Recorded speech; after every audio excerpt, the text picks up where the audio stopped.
Merci de votre présence. Moi, pareil, je vais avoir une présentation qui n'est pas technique du tout. Je vais parler de ce qu'on fait dans le laboratoire d'écologie computationnelle au département de sciences biologiques à l'Université de Montréal.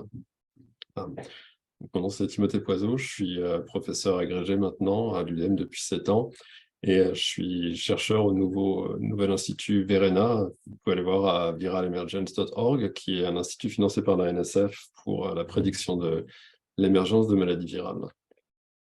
Donc l'écologie computationnelle, c'est quoi? Pour faire simple, c'est des écologistes qui vont jamais dehors, sinon ça donne les résultats qu'on voit sur cette image.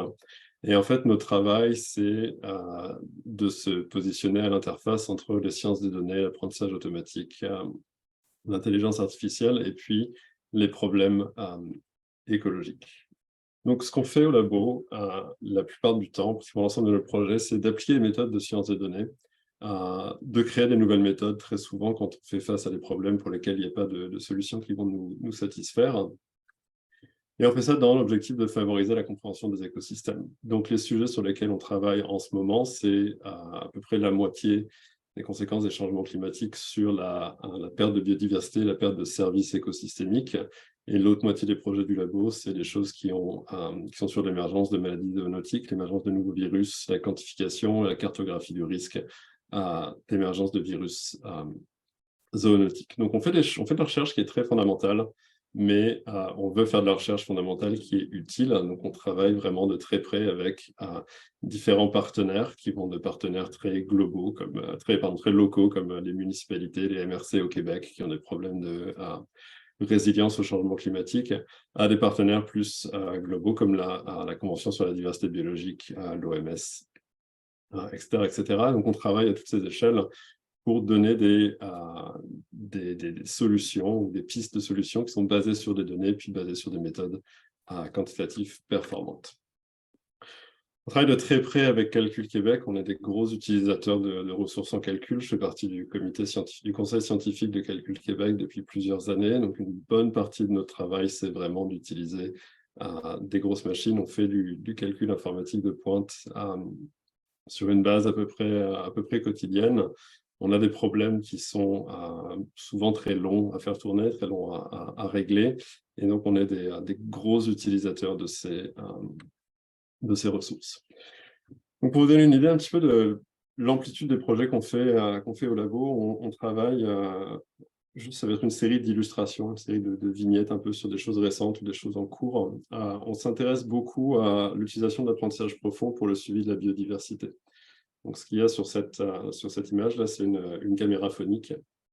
Et puis, donc nous, on en a au laboratoire, on travaille avec des collègues de différents ministères au Québec qui en ont déployé. Puis, ces caméras-là, elles vont prendre par année une centaine de milliers d'images.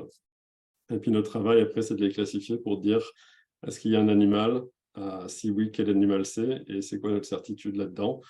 Pour aller faciliter le travail des annotateurs par la suite pour faire des suivis de biodiversité. On est en train de faire la même chose, quelque chose de similaire en ce moment avec des enregistreurs de bioacoustique, où là, on s'intéresse à une échelle de variation qui est beaucoup plus petite, qui est en fait de faire la différence entre les champs à l'échelle individuelle dans des populations d'oiseaux pour comprendre l'évolution des pratiques culturelles chez les oiseaux. C'est un travail qui est fait par Camille Rondeau-Saint-Jean, qui est financé par Ivado. Et donc tout ça, ça fait appel à de l'apprentissage profond, et c'est vraiment des choses qu'on fait en partenariat avec des groupes qui font du suivi et de la gestion de la biodiversité. Des fois, on fait des choses qui ont un peu moins rapport avec des problématiques concrètes. Puis notamment, on travaille beaucoup sur les méthodes d'imputation dans les réseaux. On travaille beaucoup sur la structure des réseaux d'interaction entre espèces. On fait beaucoup de théorie des graphes et on fait beaucoup de prédictions sur les réseaux. Et puis, il y a des problèmes qui nous intéressent particulièrement en ce moment, c'est de prendre de l'information d'un endroit et puis de la transférer à un autre endroit. Donc là, ce qu'on a fait récemment, c'était de prendre les informations sur les interactions trophiques, donc qui mange qui en Europe, et puis d'aller utiliser cette information pour reconstruire les interactions trophiques entre les mammifères au Canada. Et puis le challenge, c'est qu'il y avait seulement entre 3 et 4% d'espèces qui étaient partagées. Donc pour le reste, il fallait refaire énormément d'étapes d'imputation. Donc ce qu'on a développé, c'est une méthode qui faisait de la recommandation d'interactions potentielles dans des réseaux. qui fonctionne assez bien et qui était vraiment juste au début un projet très fondamental comme ça pour nous, pour s'amuser.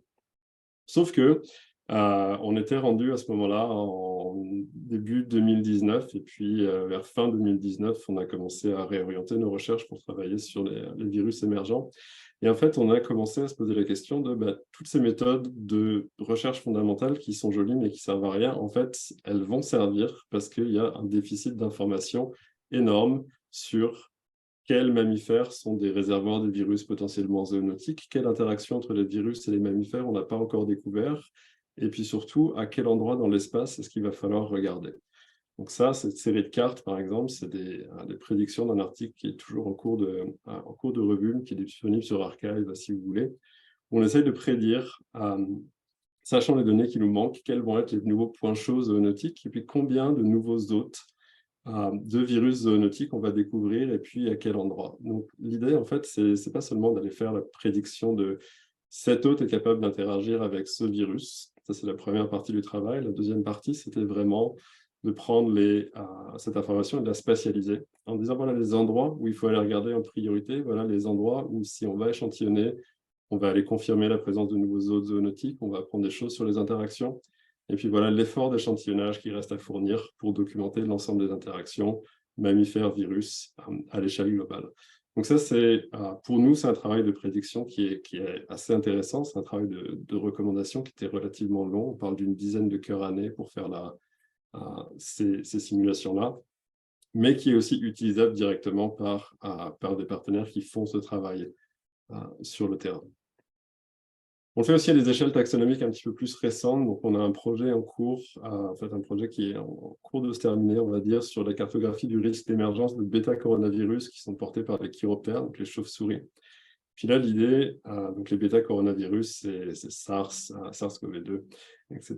Et donc, ce qu'on voulait savoir, c'est où était le risque d'avoir de la réémergence. Et puis, le risque de réémergence, c'était quelque chose qui dépendait de quelle chauve-souris était là, quel virus est-ce qu'elle portait, c'était quoi les relations évolutives, écologiques entre tous ces organismes, et puis où est-ce que les humains habitent.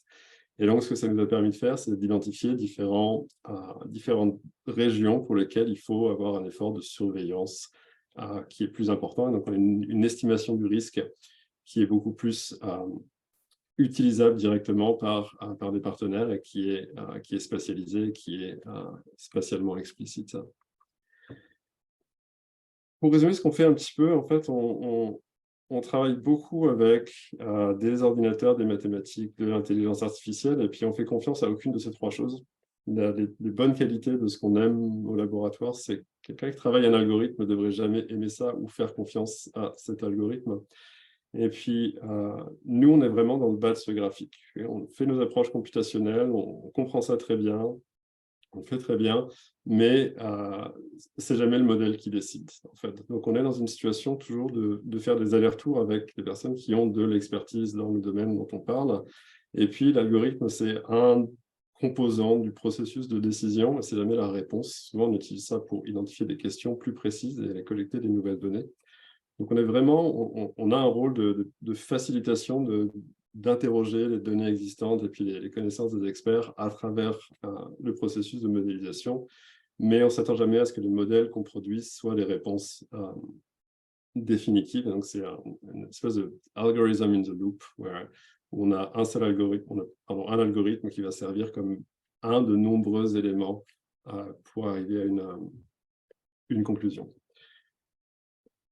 Un des derniers projets qu'on a en cours, c'est un projet qui est financé par le Wellcome Trust. Et puis, c'est un projet à une échelle beaucoup plus large. On travaille avec un organisme qui s'appelle GeoBond, qui est le groupe d'observation le groupe des réseaux d'observation de la biodiversité.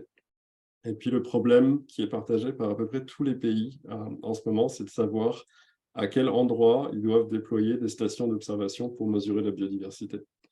Ça, c'est extrêmement important parce que ça coûte très cher, ça demande beaucoup d'efforts humains, logistiques, de gestion de données. Et la problématique qu'il y a particulièrement, c'est que déployer un réseau comme ça maintenant, c'est une chose, mais on veut qu'il soit encore pertinent en termes de capable de nous fournir de l'information dans 50 ans, dans 100 ans, sous différents scénarios de changement climatique. Donc, il y a un besoin de modélisation ici qui est assez important. Et travail qu'on est en train de faire en ce moment, c'est d'aller recoller différentes pièces de code qui ont été écrites par différents groupes et par nous pour en faire un projet de ce qu'on a appelé la biosurveillance, en fait, qui dit voilà à quel endroit il faut aller regarder. Et puis cet endroit, il va être encore utile dans 50 ans, dans 100 ans. Et on fait ça sous forme d'études de cas, en fait. Donc, on a toute une étape de développement mathématique de tout ça. Et puis après, on va voir nos différents partenaires en disant voilà les recommandations qu'on ferait pour le suivi d'un écosystème caractéristique qui est menacé par les changements climatiques, par exemple. Qu'est-ce que vous en pensez? Voilà les prédictions qu'on ferait sur les points chauds de transmission de maladies à support vectoriel au Québec dans les 100 prochaines années. Qu'est-ce que vous en pensez? Et puis, on essaye de penser à l'arrimage de ces réseaux de surveillance entre eux, en fait. Donc, idéalement, ce qu'on est en train de développer, c'est une méthode qui va prendre en compte des processus écosystémiques, des processus de biodiversité, des processus climatiques et des processus épidémiques pour avoir des stations intégrées de suivi des conditions environnementales. Donc, ça, c'est un projet qui s'étend sur plusieurs années sur lequel on est en train de travailler de manière très active.